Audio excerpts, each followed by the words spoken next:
Hi అండి, welcome to హర్తా kitchen. ఈరోజు వచ్చి కాకరకాయ ఫ్రై చేస్తున్నాను. ముందుగా కాకరకాయల్ని సన్నగా రౌండ్గా కట్ చేసుకోవాలండి.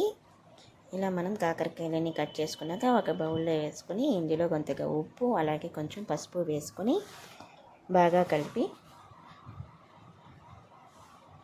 ఇలాగా మనం 10 నిమిషాలు పక్కన పెట్టుకున్న తర్వాత ఇలాగ చేతితో బాగా పిసుకుతుంటే అందులో ఉన్న పచ్చదనం అంతా పోతుందండి. కొద్దిగా చేదు కూడా తగ్గుతుంది. ఇలా పిండేసి ఒక ప్లేట్లో పెట్టేసుకోవాలి.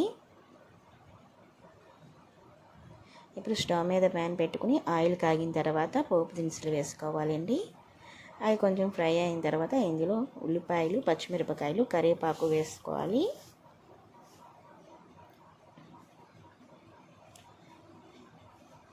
ఉల్లిపాయలు కూడా కొంచెం ఫ్రై అయితే సరిపోతుందండి. ఇది ఎలాగో కాకరకాయ ఫ్రై కాబట్టి కాకరకాయలతో పాటు మళ్ళీ ఆనియన్స్ కూడా ఫ్రై అవుతాయి కాబట్టి మరి ఎక్కువ ఫ్రై అవసరం లేదు.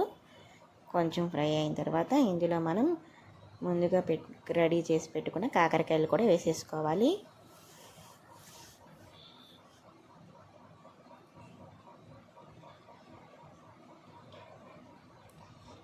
కాకరకాయలు వేసుకున్నాక ఒకసారి బాగా కలుపుకోవాలండి. ఇది మూత పెట్టకుండానే మనం మధ్య మధ్యలో కలుపుకుంటూ బాగా ఫ్రై చేసుకోవాలి.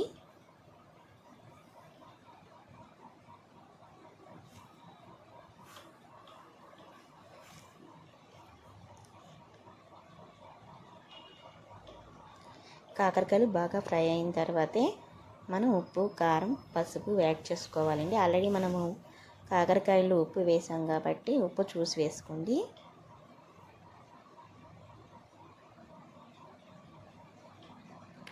ఇప్పుడు ఇందులో కారం అలాగే కొంచెం సాల్ట్ వేస్తున్నాను. అలాగే 4 వెల్లుల్లిపాయ రేఖలు కూడా దంచి వేస్తున్నానండి. ఇది బాగా కలుపుకొని స్టవ్ ఆఫ్ చేసుకోవడమే. Thank you so much for watching. నా వీడియో కనుక మీకు నచ్చినట్టయితే నా ఛానల్ని సబ్స్క్రైబ్ చేసుకోండి. అలాగే వీడియోకి ఒక లైక్ కూడా చేయండి.